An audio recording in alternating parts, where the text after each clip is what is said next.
Garrett has a fundamental misunderstanding of what it means to be a protector and what it means to create a safe environment, which is why it leads to their fight after the game, and why it eventually leads to their breakup, and why Hannah is so angry at him initially. And I want to make it clear that the character of Garrett is a great guy. He is a brilliant protector. He creates incredibly safe environments, but it's just that final little bit of not understanding that protection doesn't always mean fighting everyone's battles for them. It doesn't always mean protecting them from the entire world. It means knowing when to step in and knowing when to keep your own emotions in check. Because he is a protector, and he starts off that way. When we first really are introduced to these characters, we see them trying to get to know each other in a very safe way.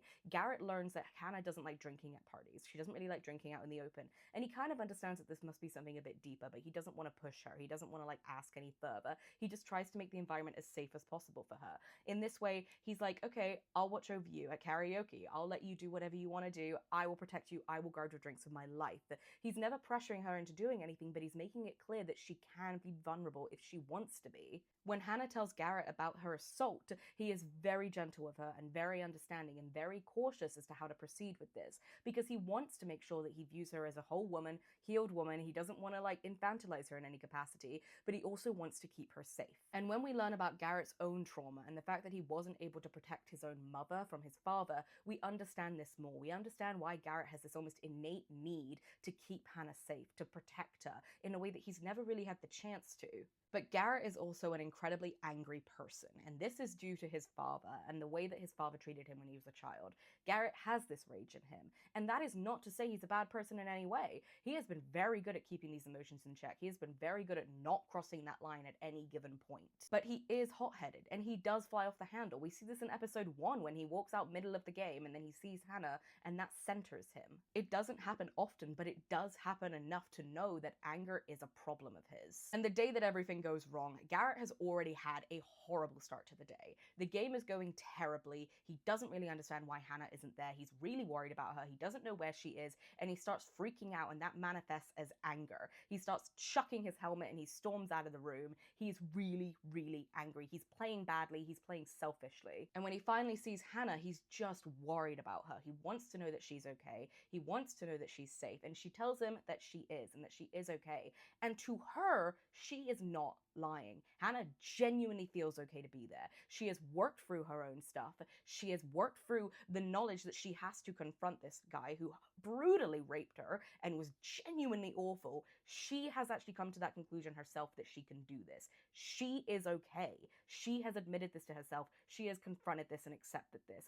Garrett doesn't know this. So when Garrett is confronted with Aaron Delaney and he realizes this is the guy who raped Hannah, he is absolutely filled with this rage. And this level of anger mixes with his absolute steadfast need to protect Hannah, and it comes out in a way where he just beats the shit out of Aaron Delaney. And then after that, Garrett comes in contact with his dad, and his dad tells him that he's proud of him, that yeah, that was a fight and he's gonna get in trouble, but that was some old school hockey shit, and he's finally turning into his dad. And Garrett's horrified by this knowledge that he's just turned to senseless violence. But the real crux is the conversation with Hannah outside. When they confront each other, Hannah is furious that Garrett did this, that he felt the need to do this, and he felt the need to protect her in a way that was just selfish. And Garrett basically says to Hannah that she lied to him, that she said she was okay when she clearly wasn't okay. But again, Hannah, according to herself and for her own beliefs, wasn't lying. They have different definitions of what it means to be okay. For Hannah, she has spent years with PTSD.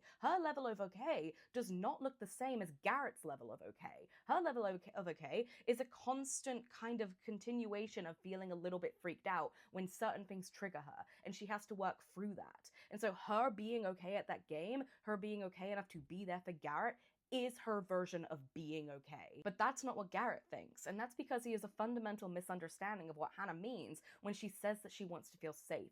He doesn't really understand what it means to be a protector of Hannah in that moment. For Hannah, it doesn't mean fight my battles for me or wrap me up in bubble wrap. It just means make me feel safe in your presence. That's all she needs. She is a very strong, very whole, very healed woman on her own. She was before she met Garrett. And now they want to to come together, they want to be together. And for her, that doesn't mean that he has to then kind of like take over her trauma in a way. It's hers. It's always been hers. She always knows how to handle it. And she can lean on Garrett when she needs to, but she doesn't need him to do this. Hannah never needed Garrett to protect her. She needed him to protect the environment that they had created together.